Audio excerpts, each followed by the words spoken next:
नमस्कार दोस्तों, eyes on magazine में आपका स्वागत है।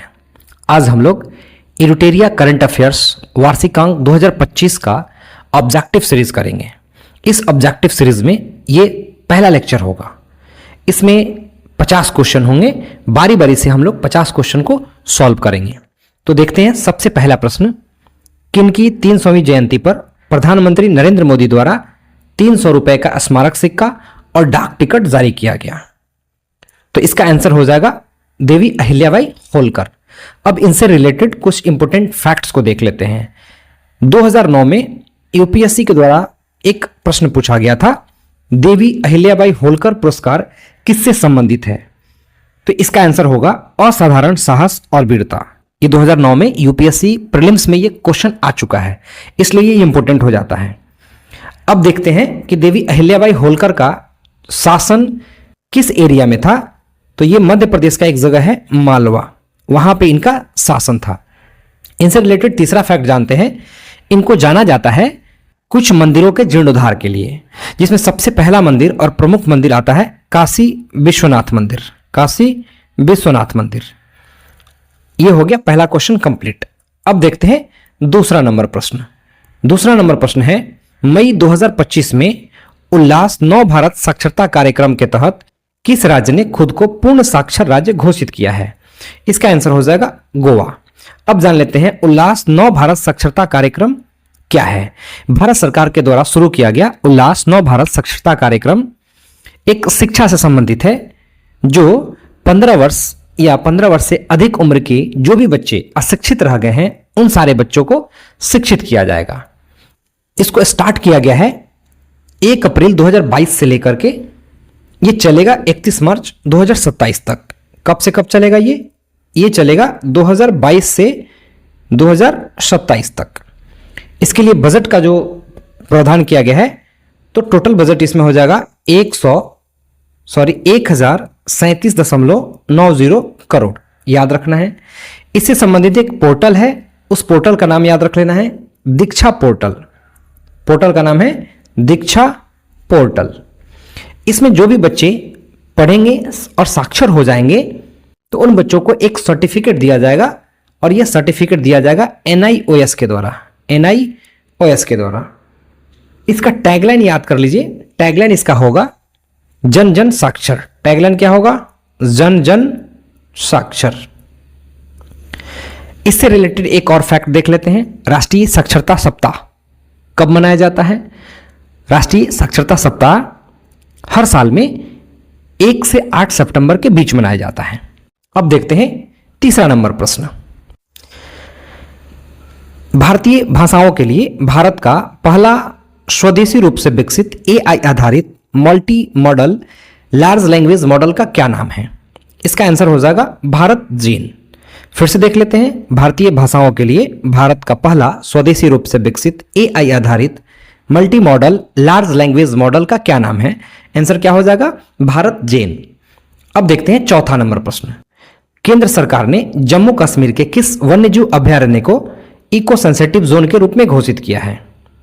इको सेंसिटिव जोन के रूप में घोषित किया है। इसका आंसर हो जाएगा त्राल वन्यजीव अभयारण्य। अब इससे इंपोर्टेंट फैक्ट्स को देख लेते हैं। सबसे पहला फैक्ट ये हो जाएगा कि त्राल वन्यजीव अभयारण्य किस राज्य में स्थित है? तो ये हो जाएगा जम्मू कश्मीर राज्य में। दूसरा, इको सेंसिटिव जोन क्या होता है? वैसा क्षेत्र या एरिया होता है जो जैव विविधता और पारिस्थितिकी तंत्र की रक्षा करने के लिए बहुत जरूरी होता है। ये पर्यावरण, वन एवं जलवायु परिवर्तन मंत्रालय के अधीन आता है, और अभी तक भारत में करीब 600 से ज्यादा इको सेंसिटिव जोन घोषित किए जा चुके हैं। अगर इसकी सीमा की बात करें, तो जो भी एरिया संरक्षित किया जाता है, उस एरिया से इसका इको सेंसिटिव जोन का जो एरिया होगा वो 10 किलोमीटर चारों तरफ से होगा। कितना किलोमीटर? 10 किलोमीटर। अब देखते हैं पांचवा प्रश्न। भारत सरकार ने जनगणना 2027 की घोषणा की है, जिसमें जातिगत गणना भी शामिल होगी। यह कितने चरणों में आयोजित की जाएगी? इसका आंसर हो जाएगा 2 चरणों में। अब जान लेते हैं जाति आधारित जनगणना या जाति आधारित गणना क्या होता है। इस तरीके के सेंसस में हम लोग कास्ट वाइज दिखाते हैं कि किसी भी पार्टिकुलर एरिया में कितने तरह की जातियां बसी हुई हैं। क्या इससे पहले भारत में कभी जाति आधारित जनगणना की गई है? तो इसका आंसर हो जाएगा हाँ। 1881 से लेकर के 1931 तक जाति आधारित जनगणना की गई थी। 1931 के बाद ये सिर्फ 2 कास्ट तक सीमित रह गया था, एससी और एसटी तक। 1951 में आकर के जाति आधारित जनगणना बंद कर दिया गया और अब 2027 में जाति आधारित जनगणना किया जाएगा, जो कि 2 चरणों में संपन्न होगा। अब देखते हैं छठा प्रश्न। भारतीय रिजर्व बैंक ने वर्ष 2025-26 के लिए कितने प्रतिशत जीडीपी वृद्धि दर का अनुमान लगाया है? भारतीय रिजर्व बैंक ने वर्ष 2025-26 के लिए कितने प्रतिशत जीडीपी वृद्धि दर का अनुमान लगाया है? इसका आंसर हो जाएगा 6.5%। अब देखते हैं 7वां नंबर प्रश्न। भारत के पहले मानव युक्त गहरे समुद्र मिशन से संबंधित निम्नलिखित कथनों पर विचार करें। भारत के पहले मानव युक्त गहरे समुद्र मिशन से संबंधित निम्नलिखित कथनों पर विचार करें। 3 स्टेटमेंट दिया गया है। पहला स्टेटमेंट है भारत 2026 तक अपना पहला मानव गहरे समुद्र अन्वेषण मिशन समुद्रयान लॉन्च करेगा। दूसरा है इस मिशन का उद्देश्य स्वदेशी रूप से विकसित पनडुब्बी मत्स्य 6000 का प्रयोग करके 8000 मीटर की गहराई पर समुद्री संसाधनों का पता लगाना है। तीसरा ऑप्शन है समुद्रयान पृथ्वी विज्ञान मंत्रालय के नेतृत्व में डीप ओशन मिशन DOM का एक प्रमुख घटक है। सत्य कथन का इसमें पहचान करना है। इसका आंसर क्या होगा देख लीजिए। सबसे पहला स्टेटमेंट जो था भारत 2026 तक अपना पहला मानव गहरे समुद्र अन्वेषण मिशन समुद्रयान लॉन्च करेगा, यह बिल्कुल सही स्टेटमेंट है। पहला सही स्टेटमेंट में। दूसरा जो है इस मिशन का उद्देश्य इस मिशन का उद्देश्य स्वदेशी रूप से विकसित पनडुब्बी मत्स्य 6000 का प्रयोग करके 8000 मीटर की गहराई तक नहीं, यहां 8000 मीटर की गहराई तक नहीं, ये गलत दिया है। यहां पे 6000 मीटर की गहराई तक का बात किया गया है, पर समुद्री संसाधनों का पता लगाना है, इसलिए ये स्टेटमेंट दूसरा वाला स्टेटमेंट आपका गलत होगा। तीसरा स्टेटमेंट समुद्रयान पृथ्वी विज्ञान मंत्रालय के नेतृत्व में डीप ओशन मिशन का एक प्रमुख घटक है, ये सही हो जाएगा। तो आपका आंसर हो जाएगा 1 और 3 सही होगा, 1 और 3। अब जान लेते हैं इससे रिलेटेड एक और इंपॉर्टेंट फैक्ट, मत्स्य 6000 जिसका जिक्र किया गया है यहाँ पे, मत्स्य 6000। तो ये इसका निर्माण किसके द्वारा किया गया? तो इसका निर्माण याद रखिएगा राष्ट्रीय महासागर प्रौद्योगिकी संस्थान चेन्नई के द्वारा किया गया है। किसके द्वारा किया गया है? राष्ट्रीय महासागर प्रौद्योगिकी संस्थान चेन्नई के द्वारा। अब देखते हैं 8वां नंबर प्रश्न। इंडिया जस्टिस रिपोर्ट 2025 से संबंधित निम्नलिखित कथनों पर विचार करें। सबसे पहला प्रश्न है, यह रिपोर्ट टाटा ट्रस्ट द्वारा जारी की गई। बिल्कुल सही है। रिपोर्ट के अनुसार भारत में पुलिस जनसंख्या अनुपात अभी भी प्रति 1 लाख जनसंख्या पर 155 पुलिस कर्मियों का है, यह भी स्टेटमेंट सही है। तीसरा स्टेटमेंट देखते हैं, केवल 8% महिला अधिकारी वरिष्ठ पदों पर हैं, तीसरा स्टेटमेंट भी सही है। चौथा पढ़ते हैं, न्यायपालिका में प्रति 10 लाख आबादी पर केवल 15 न्यायाधीश हैं, जबकि वांछित संख्या 50 है। चारों स्टेटमेंट सही है। उपयुक्त में से कौन सा कथन असत्य है? तो असत्य पूछ रहा है, इसमें से असत्य कोई भी नहीं है, इसलिए आपका आंसर हो जाएगा डी, उपयुक्त में से कोई नहीं, याद रखिएगा। अब देखते हैं 9वां नंबर प्रश्न। असम और मेघालय सरकारों ने ब्रह्मपुत्र की किस सहायक नदी पर संयुक्त रूप से 55 मेगावाट की जल विद्युत सिंचाई परियोजना शुरू करने की सहमति जताई है? तो इसका आंसर हो जाएगा कुल्सी। कुल्सी ब्रह्मपुत्र की एक सहायक नदी है, याद रखना है। अब जान लेते हैं इससे इंपोर्टेंट कुछ फैक्ट। तो सबसे पहला ब्रह्मपुत्र नदी, तो याद रखना है ब्रह्मपुत्र नदी कहां से निकलती है? तो ये निकलती है तिब्बत के कैलाश पर्वत श्रेणी से। जब ये निकलती है वहां पे इसका नाम होता है यारोंग। अरुणाचल प्रदेश में जैसे एंट्री करती है तब इसका नाम हो जाता है दिहांग या शिहांग। असम का बात करें, जब असम में ये नदी आती है तो वहां पे इसका नाम ब्रह्मपुत्रा, और गंगा के साथ जब ये मिल जाती है तब इसका नाम हो जाता है पद्मा। बांग्लादेश में जब ये नदी चली जाती है तो इसका नाम हो जाता है जमुना। सबसे बड़ा डेल्टा, जो कि विश्व का सबसे बड़ा नदी डेल्टा बोलते हैं, ये सुंदरवन डेल्टा, जो कि इसी नदी पे स्थित है, इसका नाम सुंदरवन होगा। इस नदी पे 2 पुल जो बहुत फेमस पुल हैं बनाया गया है। सबसे पहला पुल बोगीबिल, और दूसरा ढोला सदिया पुल इसी नदी पे बनाए गए हैं। अब बात करते हैं 10वां नंबर प्रश्न। प्रधानमंत्री नरेंद्र मोदी ने जम्मू कश्मीर के रियासी जिले में स्थित दुनिया के सबसे ऊंचे रेलवे आर्च ब्रिज का उद्घाटन किया। यह ब्रिज किस नदी पर स्थित है? तो याद रखिएगा, यह ब्रिज चेनाब नदी पर स्थित है। कौन सी नदी पर स्थित है? चेनाब नदी पर स्थित है। अब जानते हैं इससे रिलेटेड कुछ इंपॉर्टेंट फैक्ट्स को। तो सबसे पहला इस पुल का अगर बात करें तो ये पुल कितनी ऊंचाई पे स्थित है? तो याद रखना है 359 मीटर ऊंचाई पे ये पुल स्थित है। फिट में अगर बात करें तो हो जाएगा 1178 फीट ये ऊंचा पे स्थित है। अगर पुल की लंबाई का बात करें तो पुल की लंबाई 1315 मीटर। याद रखिएगा, ये तीनों इंपॉर्टेंट फैक्ट है। ये शुरू कब हुआ था? तो 2017 में इसको बनाना शुरू किया गया था। कब शुरू किया गया था? 2016 में। तैयार हो गया 2022 में। हालांकि मालवाहक के लिए और यातायात के लिए इसको शुरू किया गया 2025 में। तो ये सारा इंपॉर्टेंट फैक्ट हो गया। एक और इंपॉर्टेंट फैक्ट, ये जो पुल है ये दो मुख्य जगहों को जोड़ता है। दो मुख्य जगहों को जोड़ता है। एक तरफ है श्रीनगर और दूसरे तरफ है बारामूला। एक तरफ श्रीनगर और दूसरे तरफ बारामूला, याद रखना है। अब देखते हैं 11 नंबर प्रश्न। विश्व स्वास्थ्य दिवस 2025 की थीम स्वस्थ शुरुआत, आशाजनक भविष्य, मातृ और नवजात शिशु स्वास्थ्य पर केंद्रित है, जिसका उद्देश्य वैश्विक नीति कार्यवाही को गति देना है। दूसरा स्टेटमेंट है, यह दिवस विश्व स्वास्थ्य संगठन WHO की स्थापना के उपलक्ष्य में 7 अप्रैल को मनाया जाता है, जो 1948 में स्थापित हुआ था। कौन सा कथन सही है यह बताना है। तो दोनों कथन इसमें आपके सही होंगे।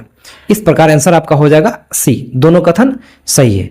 WHO का स्थापना ये होता है 7 अप्रैल 1948, याद रखना है 7 अप्रैल 1948 को, और इसी उपलक्ष्य में विश्व स्वास्थ्य दिवस मनाया जाता है।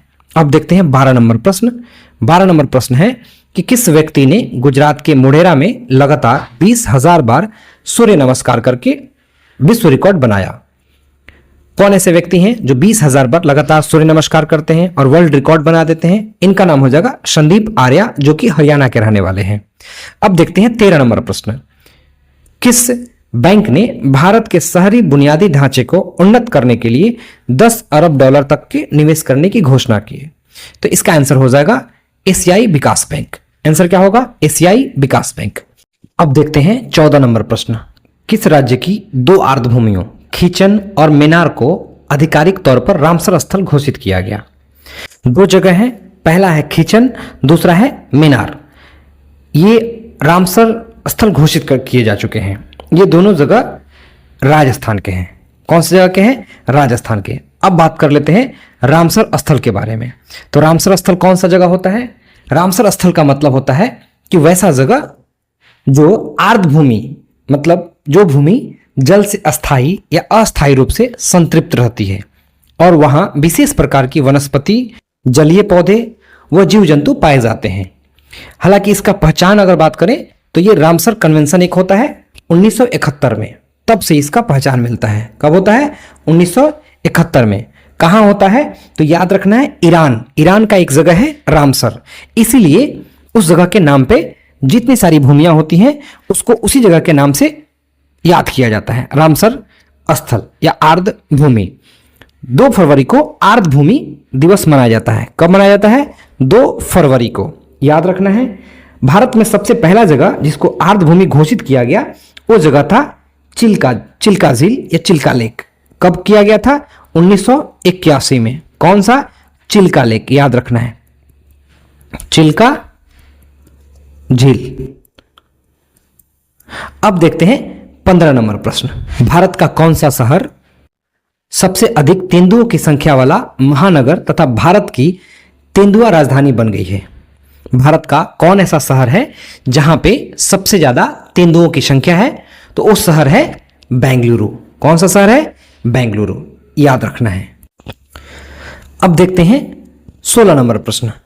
इतिहास में पहली बार दुनिया की पहली एकीकृत पक्षी सूची आधिकारिक रूप से जारी की गई है, तो इसका नाम क्या है? तो इसका आंसर हो जाएगा AVI लिस्ट। क्या होगा आंसर? AVI लिस्ट, याद रखना है। इसका स्टार्टिंग डेट याद कर लेना है कि स्टार्टिंग डेट होगा 12 जून 2025 से इसको स्टार्ट किया गया है।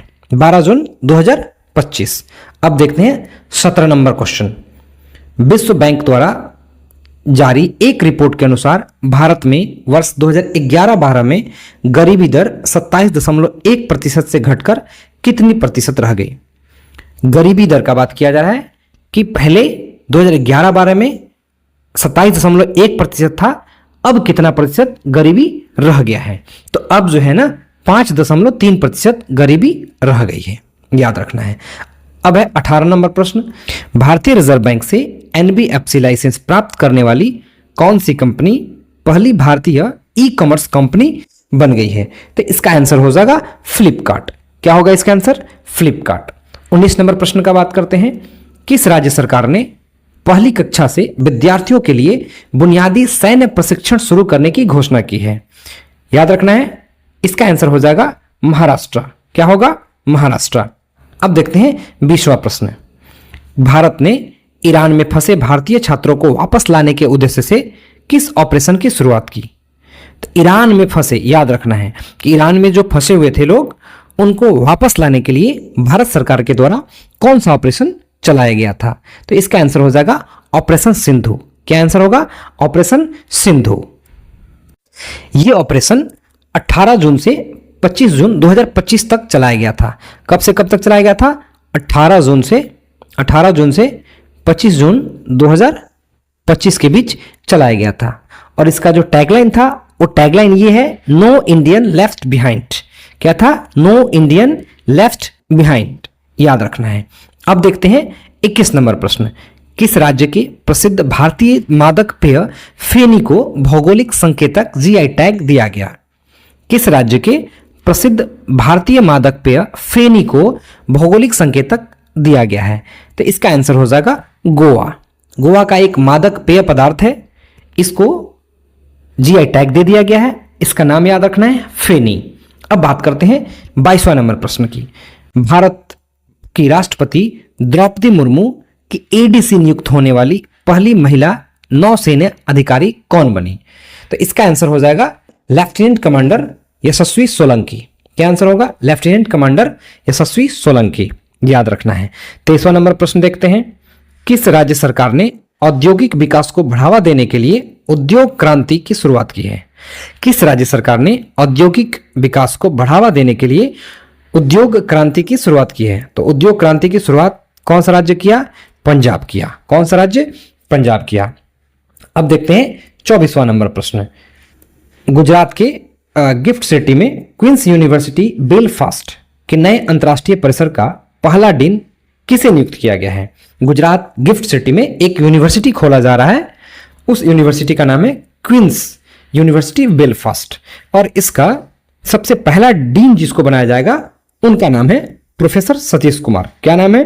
Professor Satish Kumar. Next question. Bihar सरकार ने वरिष्ठ नागरिकों, विधवाओं और दिव्यांगों की पेंशन 400 रुपए से बढ़ाकर कितने रुपए प्रतिमाह करने की घोषणा किया है?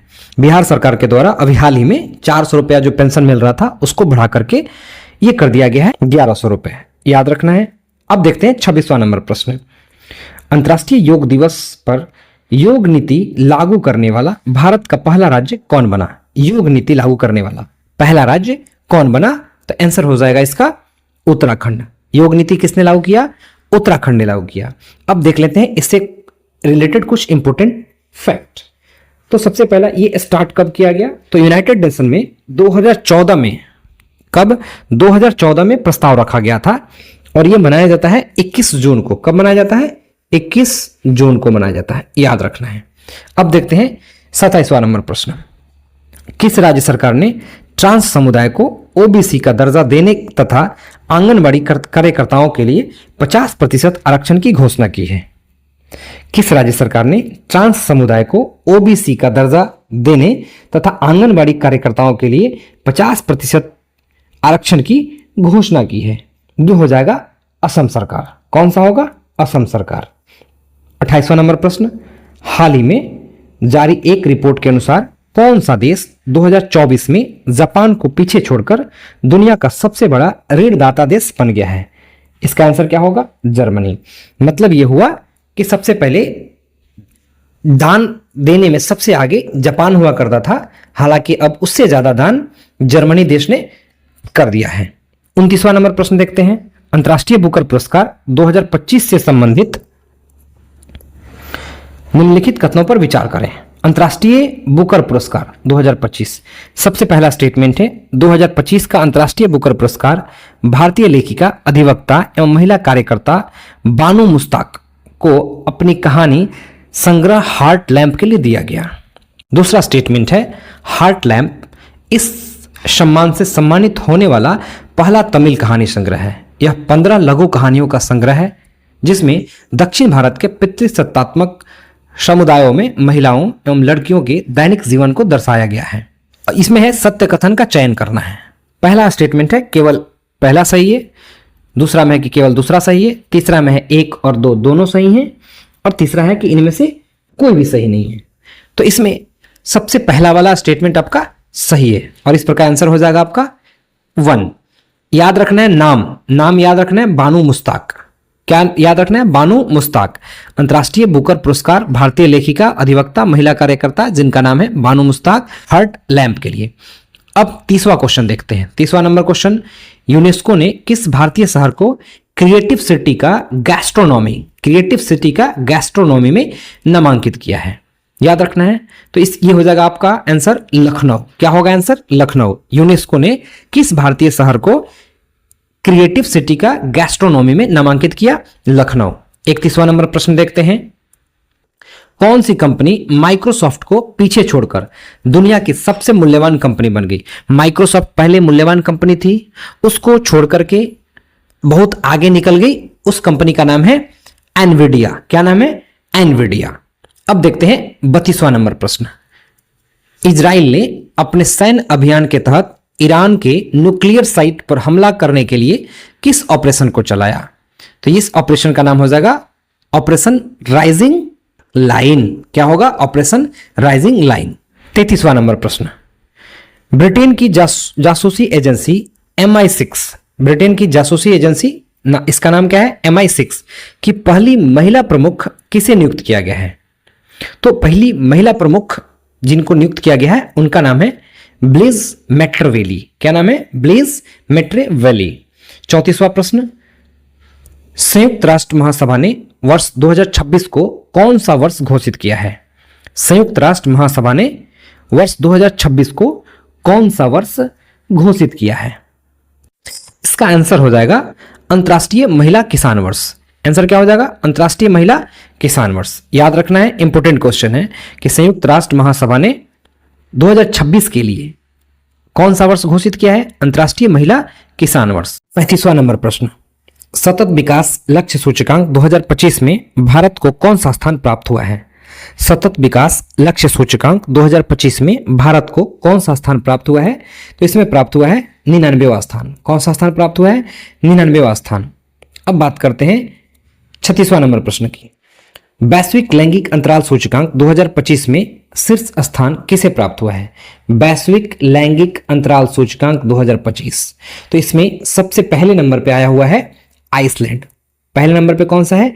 आइसलैंड। अब बात कर लेते हैं कि इसमें भारत की रैंकिंग क्या है। तो भारत की रैंकिंग है 131। भारत की रैंकिंग कितना है? 131। कितने देशों में? 148 देशों में। 2024 में इसका भारत का रैंकिंग कितना था? तो भारत का रैंकिंग था 129। कितना रैंकिंग था? 129। ये 2024 में रैंकिंग थी इसकी।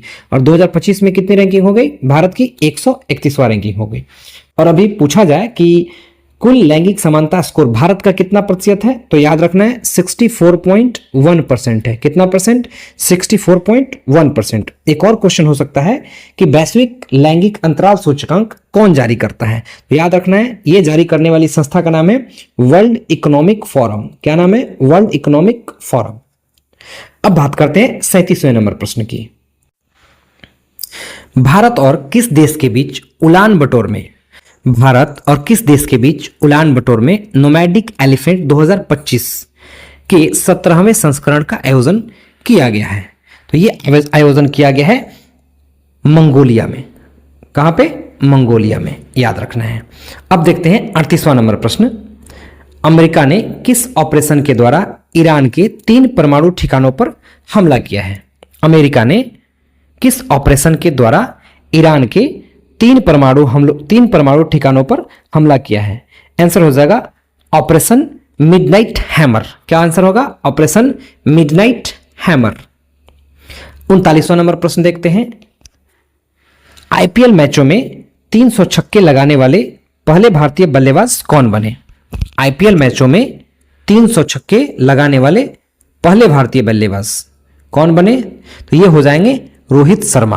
300 छक्का लगाए हैं आईपीएल में, सबसे पहले भारतीय बल्लेबाज हो गए। कौन? रोहित शर्मा। अब देखते हैं 40वां नंबर प्रश्न। किस भारतीय खिलाड़ी को क्रिकेट में उनके महत्वपूर्ण योगदान के लिए आईसीसी हॉल ऑफ फेम में शामिल किया गया है? ये कौन है? ये कैप्टन कुल महेंद्र सिंह धोनी। कौन हो जाएंगे? कैप्टन कुल महेंद्र सिंह धोनी। 41वां नंबर प्रश्न देखते हैं। किस भारतीय महिला निशानेबाज ने म्यूनिख में आयोजित आईएसएसएफ वर्ल्ड कप में 10 मीटर एयर पिस्टल स्पर्धा में स्वर्ण पदक जीता? तो ये कौन जीते? सुरुचि सिंह। कौन जीती? सुरुचि सिंह, याद रखना है। 42वां नंबर प्रश्न देखते हैं। किस भारतीय विकेट कीपर बल्लेबाज ने टेस्ट मैच की दोनों पारियों में शतक लगाया है? किस भारतीय विकेट कीपर बल्लेबाज ने टेस्ट मैच की दोनों पारियों में शतक लगाया है? इसका आंसर हो जाएगा ऋषभ पंत। क्या आंसर होगा? ऋषभ पंत। अब देखते हैं 43 नंबर प्रश्न। 43 नंबर प्रश्न देखते हैं। आईसीसी विश्व टेस्ट चैंपियनशिप 2025 का खिताब किस देश ने जीता? तो ये जीता दक्षिण अफ्रीका ने। किसने जीता? दक्षिण अफ्रीका ने। 44वां नंबर प्रश्न। निम्नलिखित में से कौन सा स्टार्टअप महारथी चैलेंज का विषय है जो नई दिल्ली में स्टार्टअप महाकुंभ के दूसरे संस्करण का मुख्य आकर्षण है? पहला है ट्रैवल टेक, दूसरा है एग्रीटेक, तीसरा बायोटेक्नोलॉजी और हेल्थ टेक, चौथा है एआई डीप टेक और साइबर सुरक्षा। इसका आंसर हो जाएगा 2, 3 और 4। याद रखना है आंसर क्या हो जाएगा? 2, 3 और 4। मतलब ये हो जाएगा एग्रीटेक, बायोटेक्नोलॉजी और हेल्थ टेक और एआई डीप टेक और साइबर सुरक्षा। ठीक है, देखते हैं 45 नंबर प्रश्न। 45 नंबर प्रश्न है। फ्रेंच ओपन 2025 का पुरुष एकल विजेता कौन बने? कौन सा ओपन है? तो फ्रेंच ओपन है। कौन सा? French open. और इसके विजेता कौन बने हैं? तो विजेता बने हैं कार्लोस अल्काराज। कौन बने हैं? Carlos Alcaraz. याद रखना है फ्रेंच ओपन 2025 का पुरुष एकल विजेता कौन बन गए? Carlos Alcaraz. 46 नंबर प्रश्न देखते हैं। आईपीएल 2025 का खिताब किसने जीता? आईपीएल 2025 का खिताब किसने जीता? ये तो सबको पता होगा, ये जीता रॉयल चैलेंजर्स बेंगलुरु ने। 47वां नंबर प्रश्न देखते हैं। हैदराबाद में आयोजित मिस वर्ल्ड 2025 का खिताब किसने जीता? हैदराबाद में आयोजित मिस वर्ल्ड 2025 का खिताब किसने जीता? मजा क्लासदा ने, या ओपा सुचाता चुआंगसरी ने, या हर्षित देरेजे ने, या नंदिनी गुप्ता ने? इसका आंसर हो जाएगा ओपल सुचाता चुआंगसरी ने। 48वां नंबर प्रश्न देखते हैं। किस भारतीय अभिनेता को ह्यूमैनिटेरियन अवार्ड, क्या किस भारतीय अभिनेता को ह्यूमैनिटेरियन अवार्ड से सम्मानित किया गया? यह सम्मानित किया गया सोनू सूद को। किसको सम्मानित किया गया? सोनू सूद को। अब देख लेते हैं 49 नंबर प्रश्न। किस राज्य ने जल संकट की समस्या से निपटने के लिए वंदे गंगा जल संरक्षण अभियान की शुरुआत की? क्या है? वंदे गंगा जल संरक्षण अभियान की शुरुआत किया। तो यह हो जाएगा आंसर राजस्थान। क्या होगा आंसर? राजस्थान। अब आखिरी प्रश्न देखते हैं। भारतीय उद्योग परिसंघ का अध्यक्ष किसे नियुक्त किया गया है? भारतीय उद्योग परिसंघ का अध्यक्ष किसे नियुक्त किया गया है? राजीव मेमानी को। ये 50वां प्रश्न था। इस पहला सेट का आखिरी प्रश्न था।